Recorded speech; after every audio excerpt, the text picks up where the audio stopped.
जय भीम, जय भारत। अभिवादन स्वीकार करें। मैं रवि रविंद्र, विधानसभा अध्यक्ष बहुजन समाज पार्टी। सितंबर लगते ही छत्तीसगढ़ में जो चुनावी सरगर्मियां थी वो तेज हो चुकी है। अक्टूबर में चुनाव आयोग के द्वारा आचार संहिता लगाया जा सकता है और पिछले बार की तरह अगर चुनाव कराया जाए तो 2 से 3 महीने के अंतर्गत यहाँ चुनाव संपन्न हो सकता है। लेकिन चुनाव से पहले जो सोए हुए राजा थे वो लोग अब आरोप और प्रत्यारोप की जो राजनीति है, आरोप और प्रत्यारोप की जो राजनीति उन्होंने पिछले 76 साल से जो चलाते आए हैं, वो आरोप और प्रत्यारोप की राजनीति अब छत्तीसगढ़ में भी शुरू हो चुकी है। धन्ना सेठों के पैसों से गरीबों के वोटों को खरीदा जाएगा और ये लोग एक दूसरे पर आरोप प्रत्यारोप लगाते हुए ये कहेंगे कि यही इस देश में लोकतंत्र है। जब सरेआम जब संविधान को जलाया गया उस वक्त लोकतंत्र शर्मसार नहीं हुआ। जब एक आदिवासी युवक के चेहरे पर पेशाब किया गया उस वक्त ये लोकतंत्र शर्मसार नहीं हुआ। जब एक ऐसे समुदाय को जिसे सदियों से दबाया गया उस समुदाय पर अन्याय अत्याचार होता है, जब उन्हें न्याय नहीं दिया जाता उस वक्त ये लोकतंत्र शर्मसार नहीं होता। लेकिन जब एक पार्टी के मुखिया जब दूसरे पार्टी के मुखिया पर जब आरोप और प्रत्यारोप जब लगा दिया जाता है तब यही पार्टी में बैठे हुए लोग जो लोकतंत्र को जो नहीं मानते वो लोग कहते हैं कि इस देश में लोकतंत्र अब खतरे में है। कल छत्तीसगढ़ में कांग्रेस के पूर्व राष्ट्रीय अध्यक्ष राहुल गांधी जी का आगमन था और भारतीय जनता पार्टी के पूर्व राष्ट्रीय अध्यक्ष और वर्तमान में गृह मंत्री अमित शाह जी का आगमन था। दोनों ही पार्टियों ने एक दूसरे के ऊपर आरोप और प्रत्यारोप की राजनीति करना अब शुरू कर दिया है। अमित शाह जी ने कहा कि छत्तीसगढ़ में कांग्रेस की सरकार में कोल घोटाला हुआ, यहाँ पर शराब घोटाला हुआ, यहाँ तक कि नौकरियों में भी घोटाला हुआ, यहाँ तक कि गौठान घोटाला हुआ, गोबर घोटाला हुआ। ऐसे तमाम तरह के घोटाले यहाँ के कांग्रेस की सरकार ने किए। उन्होंने कहा कि कांग्रेस ने जो 36 घोषणा पत्र में जो घोषणा की थी उस घोषणा को कांग्रेस सरकार ने पूरा नहीं किया। वही कांग्रेस ने 212 बिंदु का भाजपा के ऊपर उन्होंने आरोप लगाया कि केंद्र में रहकर और पिछले 15 साल से इन्होंने किस तरह से छत्तीसगढ़ को लूटने का काम किया।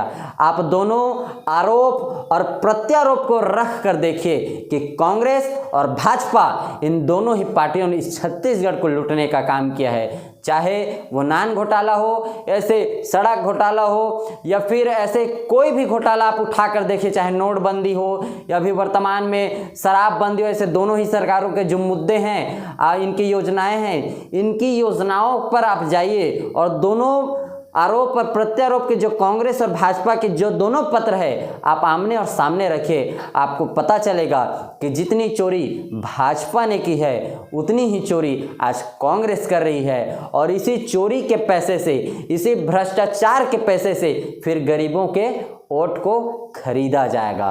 पिछले 4.5 साल से आप अपनी मेहनत की गाढ़े कमाई से अपने बच्चों का लालन पालन करते हैं। आप अपने बच्चों को शिक्षा के लिए, अपने बच्चों के स्वास्थ्य के लिए और उनके रोजगार के लिए आप दिन रात मेहनत करते हैं। जो किसान अन्न उपजाकर देने वाला बनता है उस किसान को भी और उस गरीब को भी, जो संघर्षशील है, जो श्रमजीवी है, उसे कांग्रेस और भाजपा वाले उनको भी लेने वाला यानी भिखारी बना देता है। इस 5 साल में कुछ देने के लिए नहीं है, लेकिन इस 5 साल में अगर कुछ देने का है तो फिर वो वोट है। जो मत का दान है, ये मतदान ही एक ऐसे 5 साल में जो चीज़ हमारे पास आती है जो हम उनको देते हैं और उस वोट से ये फिर शासन सत्ता तक पहुँचते हैं। जितने भी 4.5 साल में इन्होंने जिस तरह से समाज का इन्होंने हरण किया, अत्याचार किया, अन्याय किया, जिस तरह से उनके अधिकारों को हनन किया, इस सब चीज़ का बदला इन 5 साल में हमें सिर्फ एक बार लेने को मिलता है, चाहे शराबबंदी का मामला हो। कांग्रेस सरकार ने कहा था कि हम छत्तीसगढ़ में शराबबंदी करेंगे, लेकिन उल्टा शराब घोटाले में 2000 करोड़ का घोटाला कर दिया गया। 2000 करोड़, अगर 90 विधानसभा में उस 2000 करोड़ को बांटा जाए तो एक एक व्यक्ति के पास वो जाकर उसके वोट को खरीद सकते हैं। उसी तरह से भाजपा सरकार में पीएम फंड, जो कोरोना काल में पीएम फंड था, उसका भी किसी तरह से ब्यौरा नहीं दिया गया है। 960 करोड़ रुपए उस पीएम फंड में लोगों ने, जनता ने सरकार को दिया था, जिसका कोई हिसाब नहीं है। नोटबंदी एक बहुत बड़ा घोटाला है, जिसका पैसा चुनावों में सरकार द्वारा लगाया जाता है। इसलिए ये कहा जाता है कि अमीरों के नोट से गरीबों के वोट को खरीदा जाता है, और इसे ही लोकतंत्र इनके द्वारा बताया जाता है। आप देखिए कि राजनीति एक सेवा भाव है, एक समर्पण है, जिसमें राजनीति में आकर लोगों की सेवा की जाती है। लेकिन कांग्रेस और भाजपा की राजनीति समझ से परे है।